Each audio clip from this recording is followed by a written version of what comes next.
Hello and welcome. You're watching Don Bosco Media Network. This is Mona Lisa Rumbai, bringing to you the Salesian news across the globe.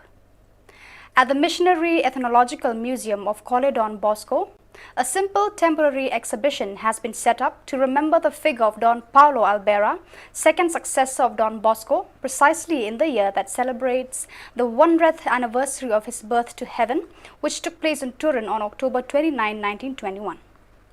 It is a small exhibition that, through some images, writings and objects, wants to make known this great Salesian called the Little Don Bosco by all those who had admiration for the Salesian work.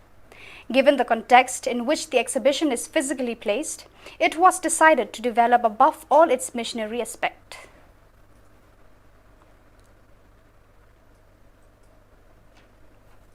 The Salesian School of Communication, ECO, began last August 26th with 83 participants from 14 Spanish-speaking provinces of America. This school is a special program organized by the Dicastery for Social Communication of the Salesian congregation with the collaboration of the coordinators of social communication of the different regions. After the welcome of the regional coordinator, Mrs. Zaida Navarte, the three members of the Dicastery for Social Communication spoke, encouraging with their words this rich experience that is already beginning to bear fruit, not only with the learning of themes related to social communication, but also with the sharing of the cultural richness of the member countries and the personal talents of those who participate in them.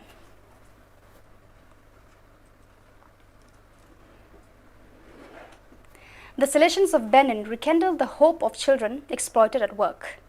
Most of them flee from poor families. Sometimes, in fact, to make sure that they learn a trade, parents entrust young people to artisans who then treat them like slaves. At other times, children are forced to work to help the family and therefore drop out of school. It is an illusion that drags many minors into insecure contexts, and so they end up living on the street. Our goal is to restore dignity to the child, to educate him so that he may truly find his place in society as a man created in the image and likeness of God, explained Father Aurelian Ahombe, director of the Foyer Don Bosco of the Diocese of Porto Novo, in an interview with La Osservatore Romano and reported by Vatican News. Father Ahombe is committed to combating child labor and talks about how the economic and labor exploitation of children is a worrying issue throughout Benin. To counter this phenomenon, the Salesians have built listening points in the markets, along national borders and in the most sensitive places. These are monitored by teams of government officials, police and social workers who verify the age and working and living conditions of minors. If they are certain that they are under 14 years of age or that they are being mistreated, then the minor is taken care of by the Salesians. On August 25th, a digital meeting was held of young religious in the formation phase of the Salesian of Don Bosco, the Daughters of Mary Help of Christians, and the Daughters of the Divine Savior HDS of Central America. The event was promoted by the members of the various provincial councils and by some young Salesians who led the activity with the aim of promoting a space of fraternity and reflection in the face of the global pandemic. The meeting began with the greetings of Father Angel Prado, Superior of the Salesian Province of Central America, CAM, and after a moment of dynamic sharing, the theme of formation was offered by Father Ricardo Rodriguez, STB. Moments of reflection were favored, during which each participant told their educational, vocational, and personal experience during the pandemic. In addition, some recipients and collaborators of the various works shared with the participants through a video the experiences lived during the health emergency. The meeting ended with a final prayer and good night message of Sister Magdalena Castro, FMA, belonging to the province of Central America South.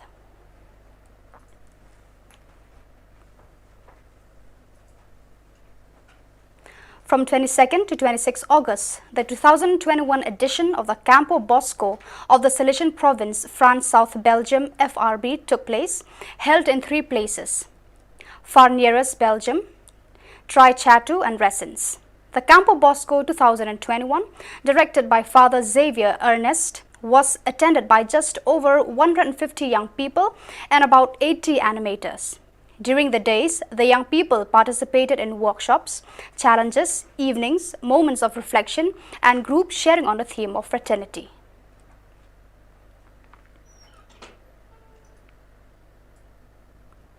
On August 15, in the parish of Saints Peter and Paul, Salesians Dan Kwa Palm and Regan Joseph Ledet made their perpetual profession and their first profession respectively. Father Melton Nadad, Superior of the Province of the United States West, SUO, presided over the celebration.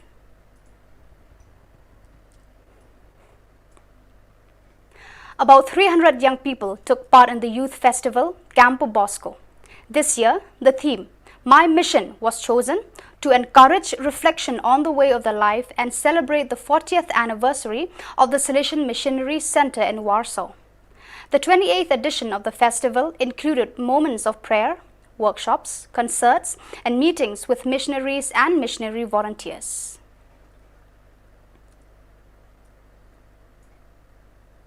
Few weeks before the celebrations for the 206th birthday of Don Bosco, Father Gildacio Mendes, General Counselor for Social Communication, proposes a series of articles to deepen the theme of a Don Bosco as a communicator of young people.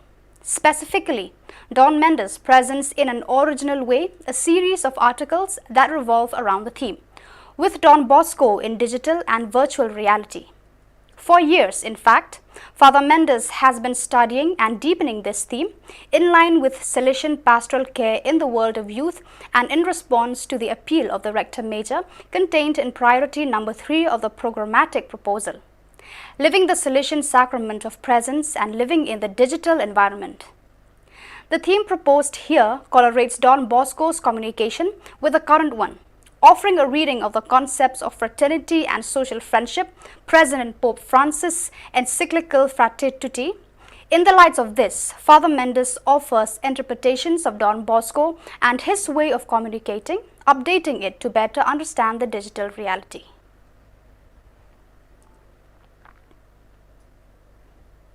Today is the International Day of Solidarity, established by the UN on 31st August 2005 with the aim of raising awareness towards people who live a disadvantaged and difficult life in the name of an impulse of generosity, collaboration, and support towards others. Solidarity manifests itself among the members of a family in volunteering, in helping people deprived of their loved ones. It is a beautiful and meaningful gesture that involves thousands of people determined to give some of their name and energy to others. Giving is a simple, spontaneous gesture that makes those who do it happy, but also those who receive it.